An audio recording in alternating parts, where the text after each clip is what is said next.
This video is for a specific person. Not everyone watching, but someone.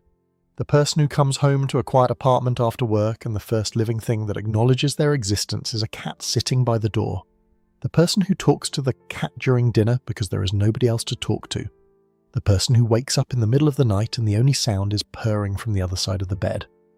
If that is not your situation, this video will still make sense. But if it is, then what follows is something that no cat channel says out loud and probably should. Modern loneliness does not look the way people expect it to. It is not always dramatic. It is not always visible. In many cases, it looks like a normal life from the outside. A job, a routine, a phone full of contacts. But inside the apartment, after the door closes, the silence has a texture. Research on adult loneliness in Western countries, particularly a large analysis published by Holt-Lundstad in 2015, found that chronic social isolation carries a health risk equivalent to smoking 15 cigarettes a day, not emotional risk. Physical risk, elevated cortisol, suppressed immune function, disrupted sleep architecture, increased cardiovascular events. Loneliness is not a feeling, it is a physiological state. And for a growing number of people, the primary buffer against that state is not a partner, not a friend group, not a therapist. It is a cat. Why cats specifically? Not dogs, not birds, not fish. There are practical reasons. Cats do not need to be walked. They work in small apartments. They tolerate long work hours. They do not demand constant attention. For someone living alone in a city, working full-time, with limited energy at the end of the day, a cat is the only type of companion that fits the constraints. But the practical reasons are only the surface. The deeper reason is something we discussed 2 videos ago. Cats do not require performance. A person can come home exhausted, defeated, unwashed, silent, and the cat does not care. She approaches or she does not, based on the person's autonomic signals, not on their social presentation. There is no expectation to be interesting, cheerful, or functional. The cat registers warmth and calm. That is it.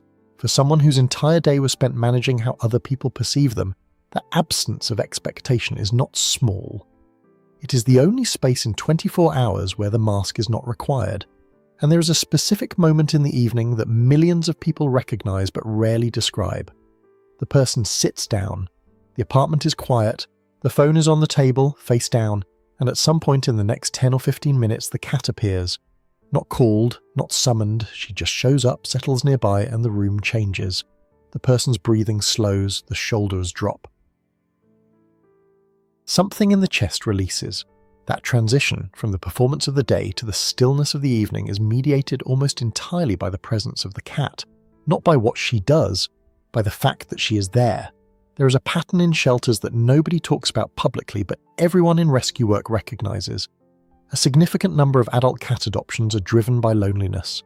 Not all, but a notable percentage.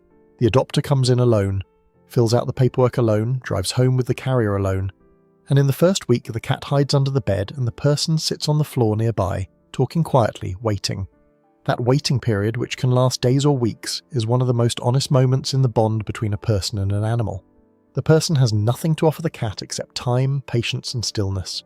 The cat has nothing to offer the person except eventual proximity, no guarantees, no contract. Just 2 nervous systems in the same room, slowly learning whether the other one is safe. I have seen this happen with Soot, with Cleo, with every cat that came through the door, frightened and unsocialized. The person who waits, who does not force contact, who sits on the floor night after night without a response, is doing something that most human relationships never require. They are offering presence without expectation, and for many of them it is the first time anyone, human or animal, has taught them that presence alone is enough.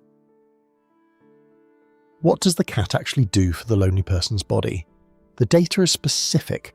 A study published in the journal Anthrozoology measured cortisol levels in adults living alone before and after adopting a cat. Within 4 weeks, baseline cortisol dropped measurably. Sleep quality improved. Loneliness scores reported by participants decreased. The mechanism is not mystical. The cat provides 3 things that a lonely nervous system is missing.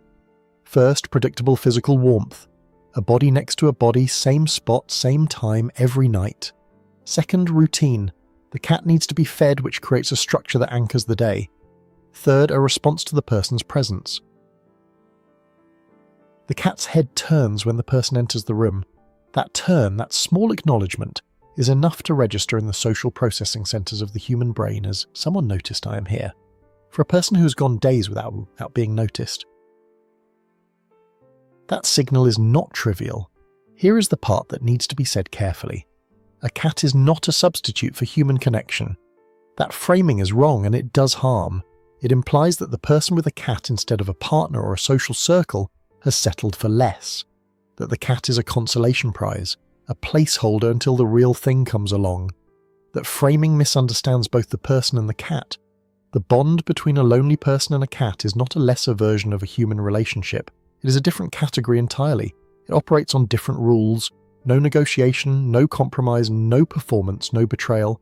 The cat does not leave because she found someone more interesting. She does not judge the apartment, or the income, or the social skills. She stays because the environment is warm, predictable, and safe. And the person stays because for the first time in a long time, something alive chooses to be in the same room without needing a reason. There are people who have both. A full social life and a deep bond with a cat. The two do not compete. And there are people for whom the cat is the only consistent presence. That is not a failure of social skills. It is a reality of modern life. Cities are large, schedules are rigid, friendships require maintenance that exhaustion does not always allow. The cat does not require maintenance in the social sense. She requires food, water, a clean box, and the absence of threat. Everything beyond that, the sitting together, the sleeping together, the paw on the hand.